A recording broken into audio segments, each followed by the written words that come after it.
Good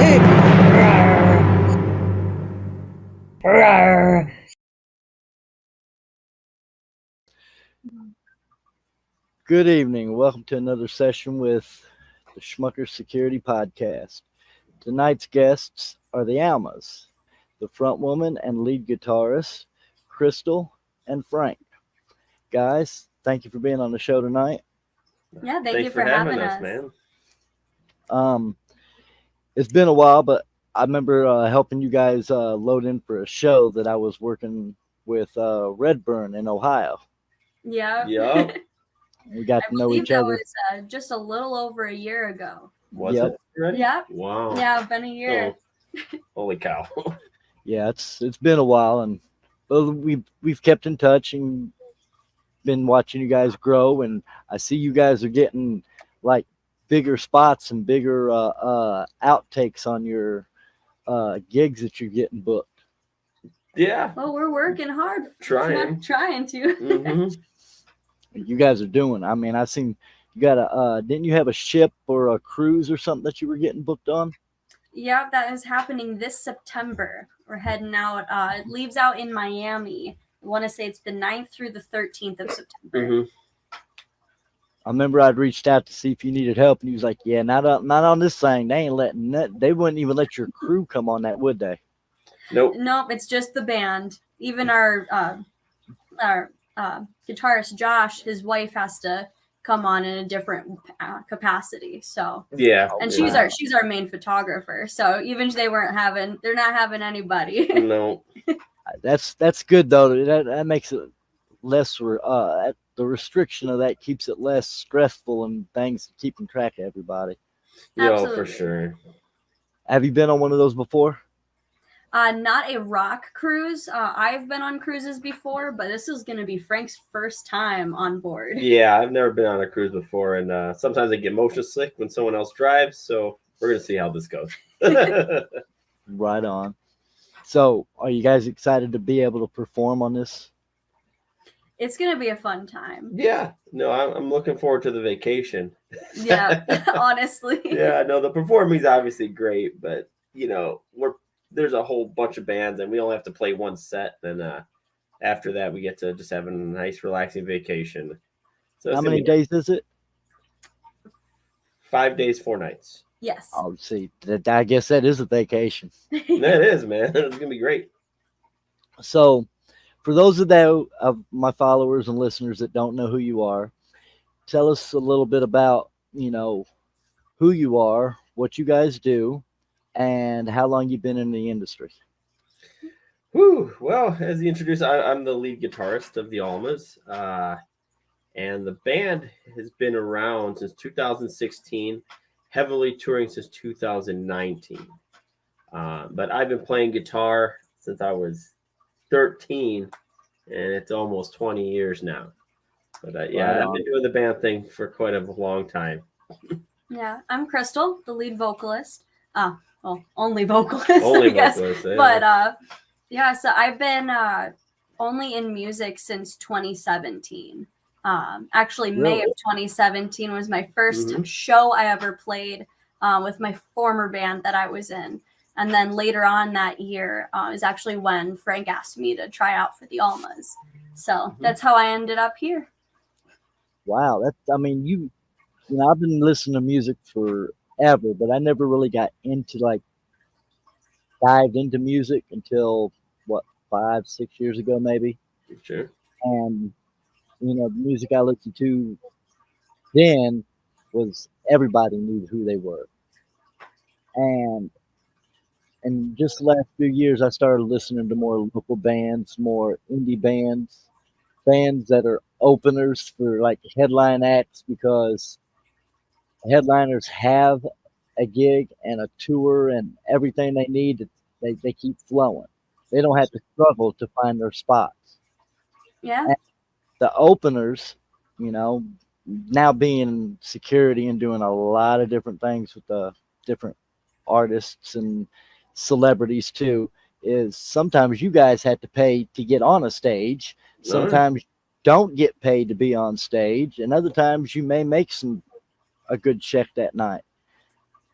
And that's where I was like, some of these up and coming bands and ones that are now like right there, like you guys are, because you and Adelita's Way and Redburn and Rehab, those bands are at a level where the music is phenomenal. I mean, it's on some point with any other major label band out there.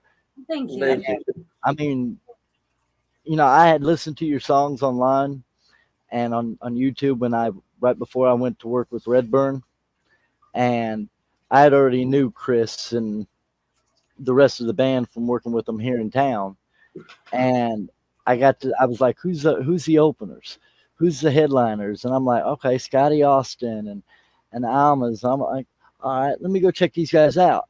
And when I found out Scotty was the head singer of the formal Saving Abel, I was like, oh, okay, I know who he is now. I just didn't know his name because I was still like fresh in discovering stuff. Yeah.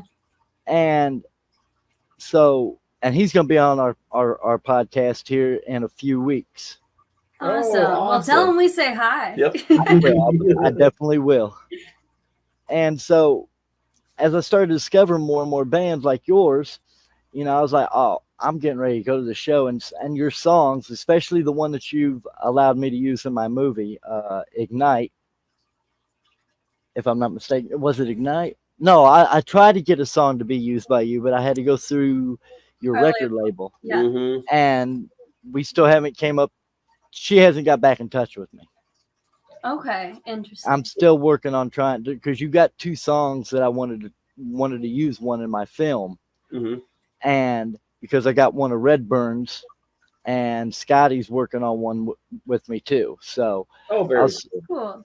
I'm just trying to include people that I've worked around, and try to give them more of a platform in other areas that people may not see or hear that stuff.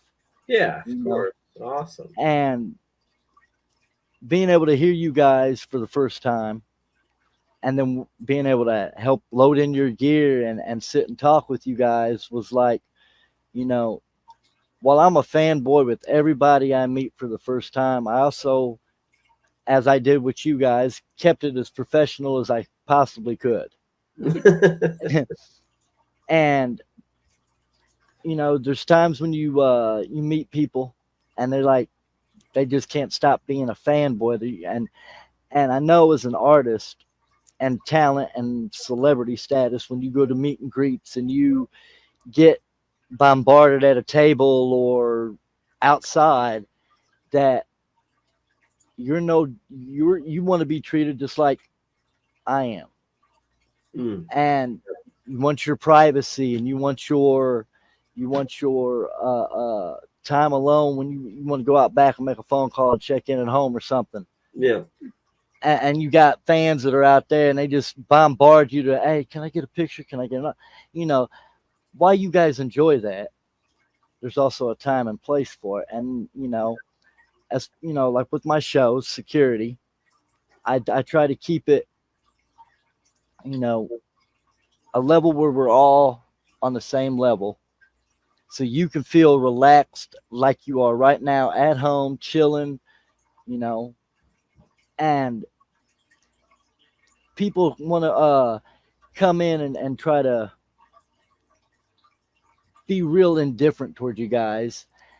And that's why I wanted to start a podcast to bring on bands, wrestlers, celebrities, artists, poets, anything, to give them a highlight, to talk about their career and what they get out of it, how they feel, where their message is. Yeah.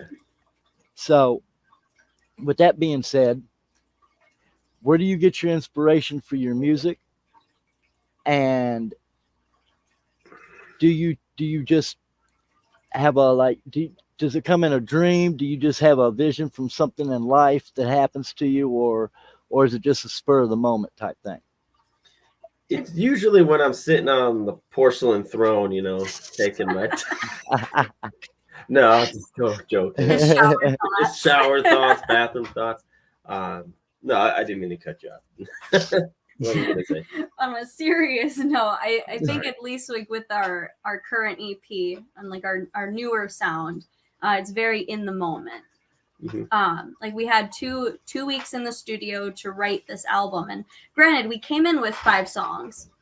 We only recorded one of those 5 songs that we came in. And by the end of the 2 weeks, that one song that we recorded, we ended up mutilating so badly. The only thing we kept of it was my vocals that we tracked and Frank's guitar solo. Everything else got rewrote. And that was our song Life Jacket that's unreleased currently. So So you had to do a whole album in 2 weeks. Yeah. And you went in with 5, chopped one completely to hell, and then wrote 4, barely used any of it, and then wrote new songs on the spur. Absolutely. Our producer Kyle Odell, he really honed in on our sound in that time. You know, we brought songs in. He was like, I like the songs, I like what you guys write, but he's like, I don't hear the Almas. He's like, so we're gonna spend this 2 weeks figuring out who the Almas are. And I'm like, okay, deal. And then so we just wrote on the spot, like I said, all the pressure. Like example, Burnout. We were prepping for a tour, and so we were prepping for a tour. Went right in the studio, tour afterwards. All right. So and I was overworked and everything, and everyone else is pretty beat up in the studio. So Burnout is actually about being completely overwhelmed, and just we were drinking like 3 energy drinks a day, like 4 or 5 Starbucks runs every day in the studio. And so we're all burnt out. Our producer, he probably didn't have a day off for like 6 months. If not more. He's just been living in that studio, sleeping on the couch and whatever. He's a work dog, he's a workhorse, and he's an amazing producer. But so he was burnt out. So that burnout comes from that feeling of just being so run down and like, you know what? I don't care if it kills me. We're gonna write this damn album. Now we're gonna make it happen. Nice. So we've taken on writing in the moment. We used to jam as a band, but now it's just like, let's get in the studio and let's see what comes out. Like riff moments. Yeah, absolutely. Exactly. Getting there, just start strumming some Crystal, you just start humming away, and the next thing you know, you got something. Kyle, he would put together some chords. He asked Crystal, come with the chorus, and boom, here's the chorus. And he goes, we piece a song together, whatever. He goes, Frank, we need a guitar riff. Go figure something out. I'm like, oh crap, I'm like, oh no, this pro producer's asking me to write a guitar riff. I'm like, oh, so you guys ready for it, Help. So Help. you guys, when you drowning. When you guys practice, so you're just in there playing around, do you have a machine that records what you played, so you don't have to try to remember how exactly it was? No, I just for Burnout, a couple riffs, I just went in the other room and I just I had a little phone recording, or Kyle bounced me the chords that I was supposed to write the riff over, and then that was kind of it. I just noodled out there, and I was like, I come back in the room, I was like, Kyle, I got this, man. You like this? He's like, we can work with that. And then he'd tweak it, and then bam, bam, boogie. We got ourselves a guitar riff. So, yeah. But it's one of those it's one of those things, work really fast. Don't overthink it, because as artists, and you start to overthink things, and then you get stuck in your head, and you get stuck in a box. And so Kyle's whole thing was like, don't worry about it. No one knows what you thought existed. It doesn't matter. No one cares right now. It's not released. So who cares? You care, but no one else is gonna miss it. So who cares? So so that's how we concept. Because once you release it, that's when people start caring. They're not listening to the how did you get there. They're listening to what have you given us.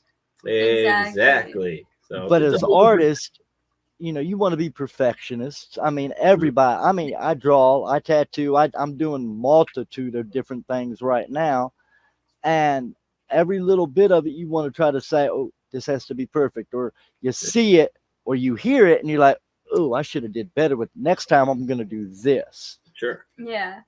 And I get that, but your producer was right. You spit something out, you love it, you like it. leave it alone. Let's go to the next thing. Mm-hmm, absolutely. Yeah. Yeah. Because our problem with the song we released before, our last single before this new EP we went in the studio for was Reflection. That song took us 2 months when we really were working out everything. I scrapped the vocals on it probably 2 or 3 times and redid the melody at 2 or 3 times as well. So it's that one we were really just oh, well, it has to be perfect. It really has to come up with the vibe. Now, granted, I think what it turned out to be was exactly what it needed to be. But if we would have had that mindset, I'm curious how it would have sounded, I think there's a time and place for everything, if we want to sit down and write a song that's going to take 3 months, well, let's sit down and write a song that's going to take 3 months, whatever. But when it comes to the studio and just cranking out an album, I the pressure and all that is kind of really nice. I like that. It just forces you to think and work and get it done.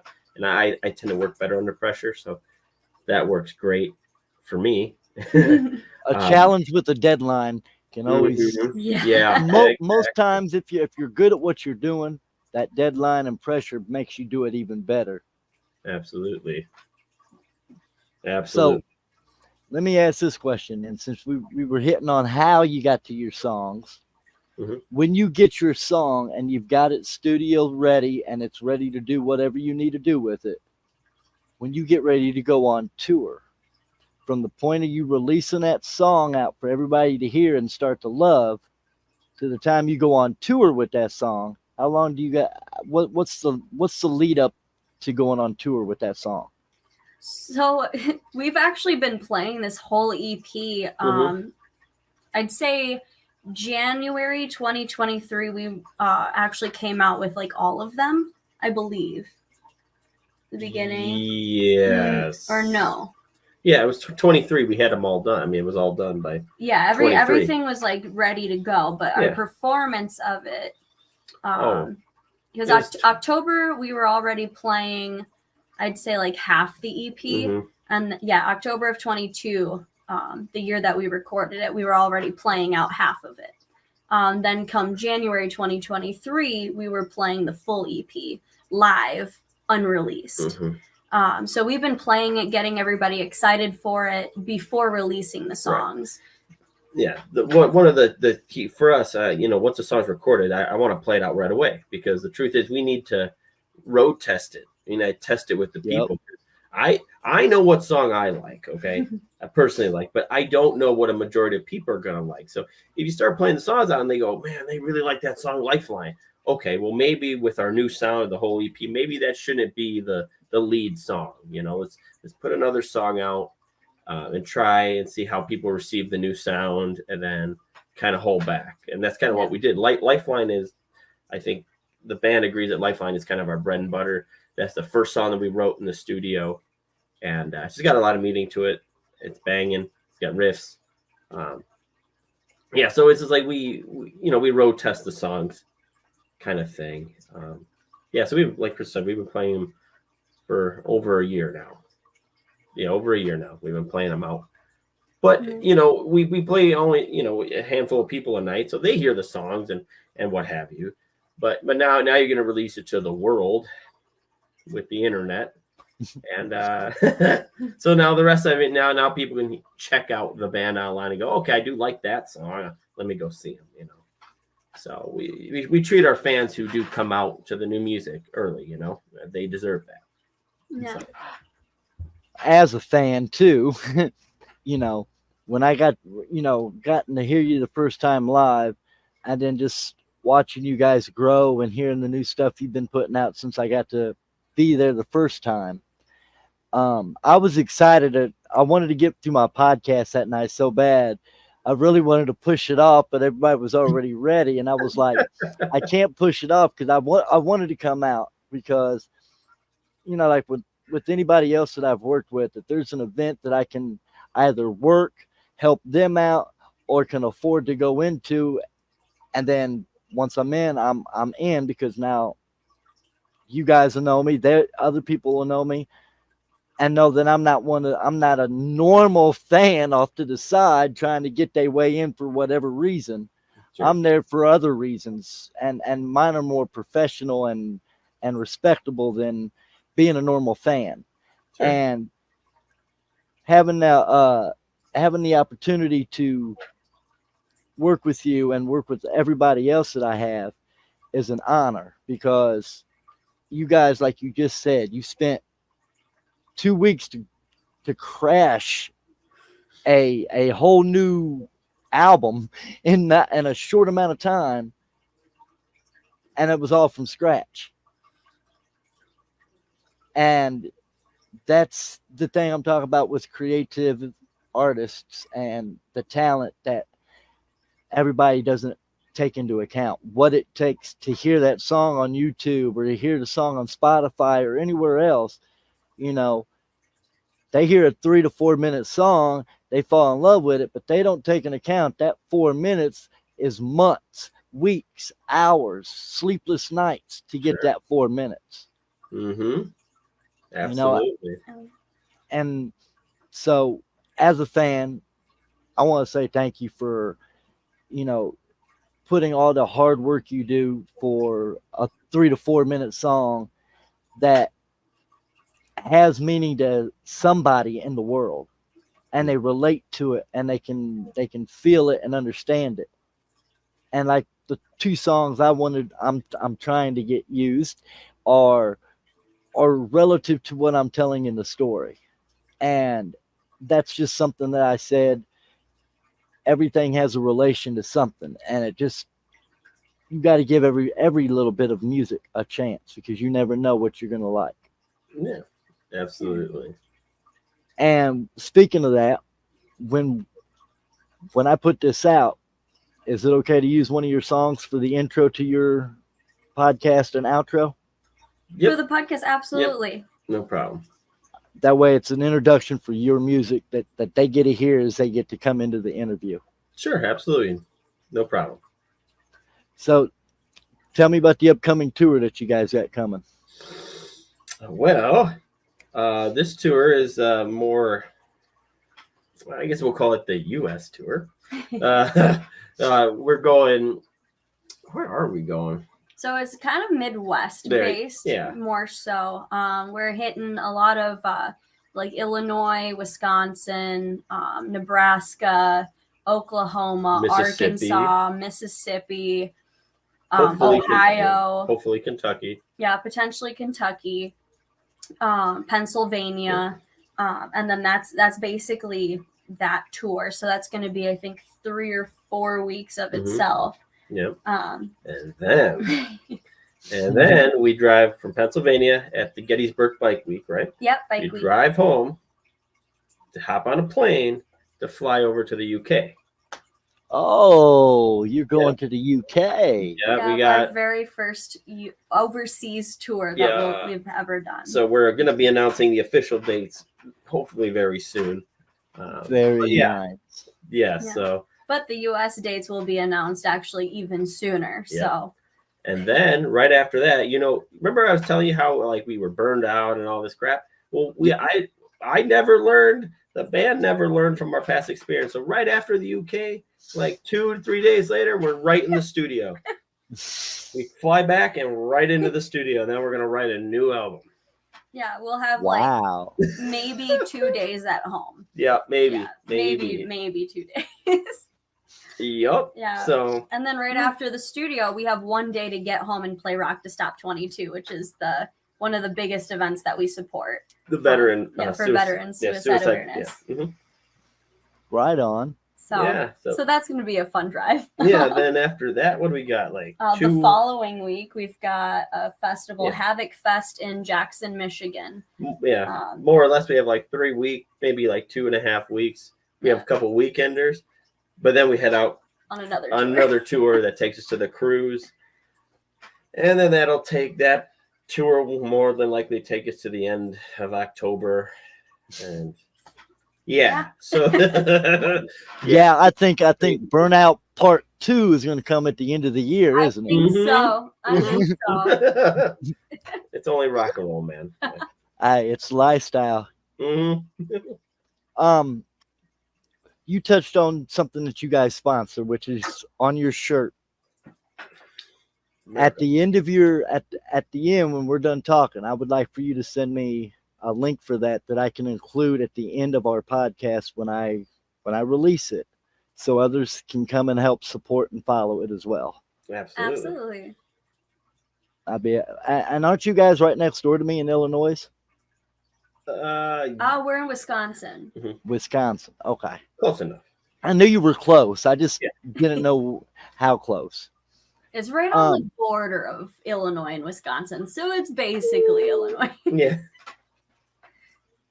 So, anything else you would like to tell our viewers, or any other little stories, or how you all came together as a full band, or any type of history? Ooh.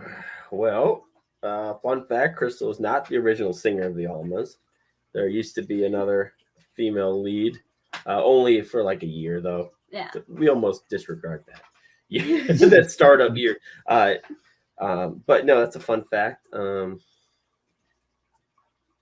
Another fun fact: we've put almost over 200,000 miles on our van since 2019, and we is that the same band that you had over there in Ohio? Same van.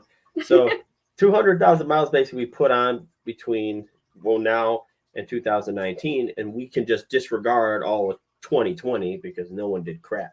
Yeah. So we've done a lot of road miles. That's a fun fact. Wow. Yeah. Obviously, we're huge supporters of veterans. If people didn't know, especially veterans who struggle with suicide. So the event that we're playing, that we're talking about, is called Rock Stop 22. Is to raise awareness about the mental struggles that our veterans have. And if you didn't know, over 22 veterans a day commit suicide. And it's insane. And whether you support a war or whatever or not, I've always been a big supporter of our veterans. And once we heard about this event, and I never knew that statistic either. And once we heard about that, I was like, wow, that's something that people don't really know too much about. So my grandfather was guarded the emperor during the Korean War, and was also part of another war. I'm not sure what that, but I know he guarded the emperor of Korea during that war. And then my wife's dad was in Vietnam. So wow, that's awesome. Wow. So yeah, we support that. That's awesome, man. But yeah, so we're huge supporters of the event, and that's happening in August. Yep, August. So yeah, if once we shoot you the link and everything, you guys can go and follow the Facebook page or the website or whatever, and get all the details for the show. But it's a great event. Yeah, we go tubing. It's called tubing, but other people call it something else. I don't know. Floating, I guess. What, like in a big inner tube in the river? Yeah. The lazy river. Sort of, but it's like a real river. They drive you up the river, and then you spend 4 hours baking in the sun, drinking beer or Red Bull or whatever, just floating down the river, 4 hours of floating? That's crazy. It's awesome. So you have 2 days of like festival and like, I guess partying for Rock Stop 22, everything. And then on Sunday, we all go tubing because it's at a campground. So they drive you up to the town or whatever, and you tube all the way down back to the campground where the concert's held at. And yeah, it's a good time, man. I want that link. I'm gonna put in, see if I can, if they need any photographers or anything else like that, try to get on board. Yeah, I know previous years they've had podcasters or people who have shows go there and live broadcast. No kidding. So I'm sure that's an option. Yeah, it'd be great, man. We'll get you the hookup. Right on. I appreciate that. Yeah. Well, we're at the 30-minute mark, so we can continue with some more discussions, or if you're comfortable, we can cut it off here. It's all up to you guys. You get 30 or 60 minutes. Well, I feel like it's important to at least discuss our newest single. Yes. Yeah, I totally agree. Yes, please. So yeah, Lifeline, by the time that this is airing, is officially released. Yes. So this is our most explosive music video yet. We basically filmed a mini movie and then put our music to it. Ooh. So speaking of Rock to Stop 22, we wanted to make sure that we dedicated this song to the veterans, to Rock to Stop 22. And so Lifeline is very much so based around like military aesthetics. So you'll see us in kind of like our Top Gun style uniforms and doing like the slow walk across the tarmac. And Frank's actually a helicopter pilot and a fighter jet pilot in this music video. We rented a helicopter, we rented a fighter jet, we rented an hangar. I'm not kidding, dude. You got an airplane, you got an Air Force plane and a helicopter? Yep. Some private jets. I am not kidding. Well, yes, definitely it is wild, dude. It's worth a watch. It is, yeah. It was I funny. bet it is. And it was a 2-day shoot, and both days were brutally hot. The first day I think might have been worse. But. Yeah. Yeah, when you drop that, send me that link, and because I will either put that at the end of your podcast so people can go check it out, and then that way they have a direct link to check it out. Okay, awesome. Absolutely. Thank you. We'll get you a link as soon as we're done here, because we have an early link to it, so you can watch it, but don't share it. Oh, I'm not going to share it until I see it's aired. Then I'll put it, tag it to this. I appreciate that. Right on. Yeah. So, but this is our flagship song. This is the one we're most excited about. I think this is the one that, all our music videos, we try to do things as real as possible by not using too much CGI, stuff like that. Real flames like in Burnout, or real rain in Cage. So we figured, well, if we did fire and rain, well, we got to do something with the sky. So airplanes. But none of us actually have a pilot's license, so we had to fake some of that stuff. Yeah, but but no, this is the most theatrical, the most, I don't know, it's the most pizzazzed music video. Yeah, this is, I've never done anything this crazy in my career. So you felt like you was on a movie set. Oh, dude. At times, it definitely felt like it. Like the helicopter we used, they had the cockpit cut off because the helicopter that we rented was used for movies, for doing shots in and stuff. It was an actual helicopter that was downed in Vietnam, was it? Or yes, it was Vietnam. Yeah, it was actually shot down in Vietnam, so it's got like all the bullet holes in it. I mean, it's insane. Nice. But the thing is completely empty. So we had to put in flight cases and hang all this stuff and put ratchet straps on stuff on the walls to make it look, like it's an actual helicopter in service. And then, so we then got another helicopter, which had a almost complete full cockpit. And so then I sat in that one and we did the shots in there. And like I said, there was a fighter jet. And big shout out to the Russell Military Museum here in Wisconsin. No, it's Illinois. It's actually in Illinois. It was right across the border, but in Illinois, for allowing us to rent the space and use it. The guy was super cool. Like when Hollywood needs like period accurate stuff for like war movies, he's the guy that gets the call because he's got period accurate stuff. Yeah. So I believe even one of his tanks was used in the original Red Dawn. Yep. Yeah. Yeah. So the guy's been in Hollywood and just doing the special effects kind of thing, and so he had all the stuff to make this thing like legit.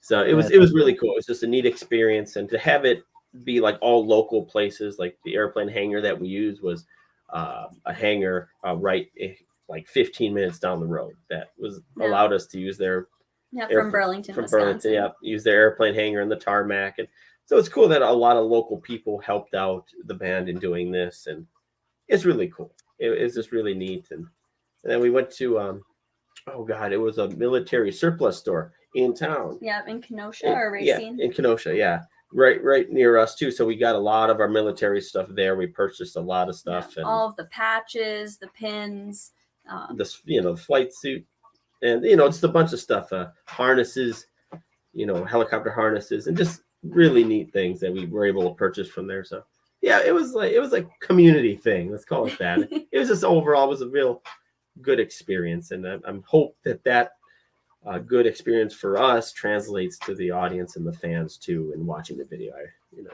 Yeah, So we're basically DIY till we die. So we made sure that as much as we could do in this in creating this music video, we were very hands-on with it. Yeah. And that's what it's about. I mean, see, you open even more skills to your repertoire doing that. Mm-hmm. Yeah, it's fun releasing, having released a lot of the behind-the-scenes footage that CAH Promotions was able to take of the whole shoot. And you'll see like pictures of Frank and our videographer Austin like putting up like all of the different tarps and stuff, and it's you just see the behind the scenes of, oh, that's not what it looked like in the music video. This is them prepping the helicopter. So in the music video, you'll see like the helicopter shaking and stuff, while we're all seated in it. Well, I'm not in the back of the helicopter. So me and my friend, I call him my brother Zay, he's like a 300-pound Samoan. Him and I are jumping on the one side of this helicopter to make it shake, to get it to shake enough. So while they're filming, him and I are just jumping it. It's like 100 degrees in this damn helicopter because we covered up both ends of it, so there's no airflow. So him and I are like jumping up and down, trying to get it to rock. It's ridiculous. And it didn't move it like too much, but it moved it enough where you see like the straps in the background, like the hooks are kind of like moving, just like if you're flying. Just like if you're flying, just that little bit of a shake on some of the stuff that was hung up inside. Yeah. And then of course, Josh, Andrew, and I are like shaking in the shots, like making it look like we're flying. Yeah, it's fun. That's good stuff right there. Yeah, that's how I'm getting ready to start shooting my movie. Still having to figure out how to do all that little added stuff that to make it look good is the complication. That's the thought process of how can we make it look good. That's the movie magic, man. That's it. It is. Yeah, my dad, he used to be in theater and do a lot of theatrical stuff. So, I learned a lot of tricks from him, like the old school way of doing things. And so I try to translate that into our video shoots as much as we can, to make it real. I mean, to me, even like movies or anything back in the day were really cool because they would use real effects and real this. And to me, it's like, that's so cool. That's what made Star Wars so awesome. Yeah, that's what made Star Wars. Yes. Yeah, like you said. And so why not do the same thing? Yeah, you could CGI all of it, green screen it. Yeah, and you know what? In the future, we are going to do some green screen stuff. We are going to do a bunch of CGI stuff because why not? We want to try our hand at that too. But, let's do it this way first. Let's do it. Understand what it's all about. Do it step by step. Yes, sir. You can blend the two, but also being able to, solely rely on green screen. If it can go wrong, it will go wrong. So that's when it's just like, well, let's make sure that we can physically create something. Yeah. And plus we're, like you said earlier, we're full, we're DIY till we die, fully independent. So it's like, we have to figure out how to do this kind of stuff. We can't afford tons of green screen and all this editing and that stuff's expensive, man. Like, I'm learning myself. Yeah, dude. So we're trying to, do it on a budget too, as much as we can. And that's the fun of it. That's what makes it fun, man. Try to figure it out. Exactly. So let me touch base on who's your favorite person you've been on tour with so far? Oh, A Light Divided. A Light Divided is always great, but you can't. We just toured with Silver Tongue. Yeah, Silver Tongue. Speed Limit. Speed Limit. Those guys have literally become brothers. Yeah. They're okay, I'll be nice. Give me your top 5. Top 5. See, that's better. Okay, I'll be nice and say top 5. Still not great, but well, Silver Tongue for sure, and A Light Divided. There's Reign of Z. Yep, Reign of Z. They're great. she's got a just song Steve- in my it was just she's got a Steven. song in my film, and she's gonna be on here next. in a Oh, couple of awesome! years. Yeah, Brandon Z. Yeah, it was Yep. just Bird's birthday the other day. Yeah, Bird. Yep. We talk to them on a regular basis too. You know, Scotty Austin's a riot Scotty's too. so cool. His whole crew, they're great. They're just good They are. people to be around. I really like them too. And then let me We only left with one more. see. Oh man. What? Hold on. City of the Week. Yeah. City of the Week was good. City of the Week. Steph and I her. absolutely yeah. adore them. Yeah, they just good business mindseted people. Really Yeah. got their stuff together. Just it's nice to tour with professionals. You know. Yeah.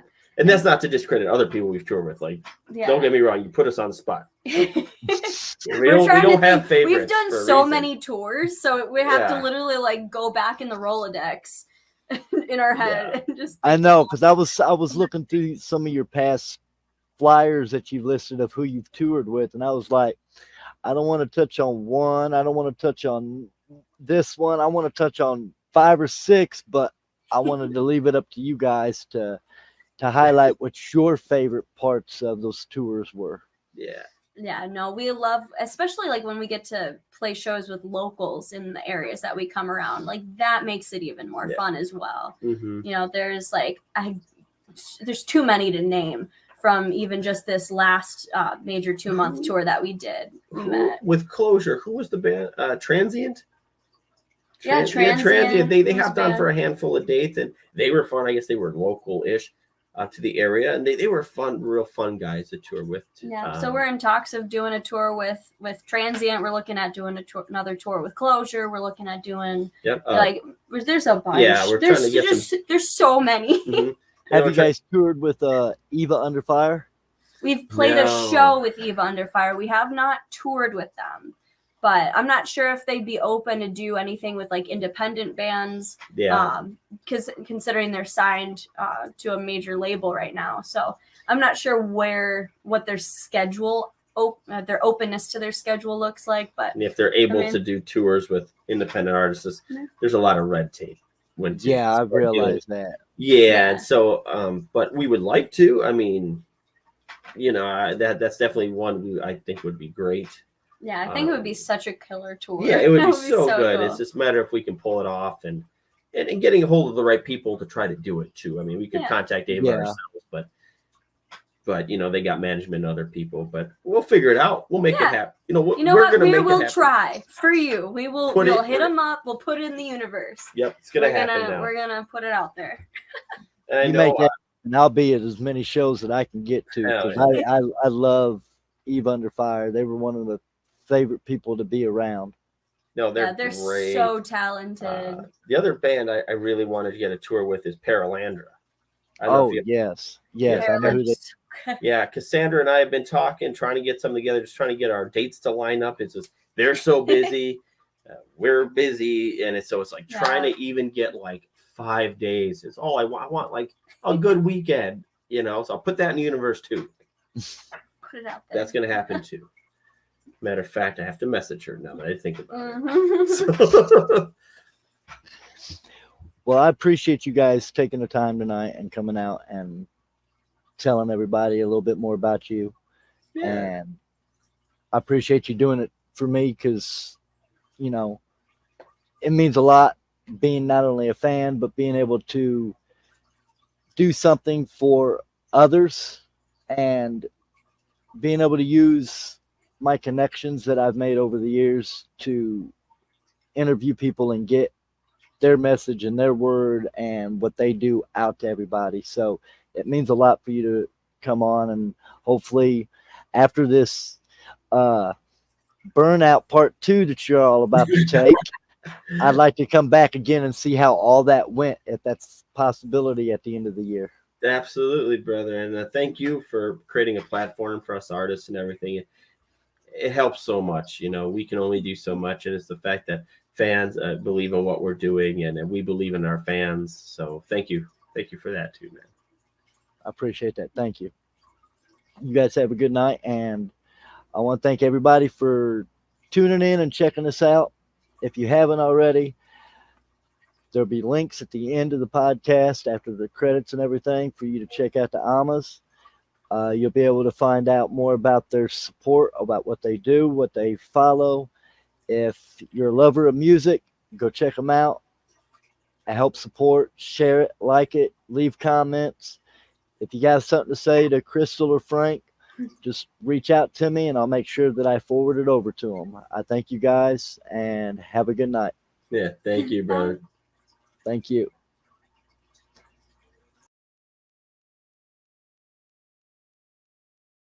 Are you gonna spread love or hate?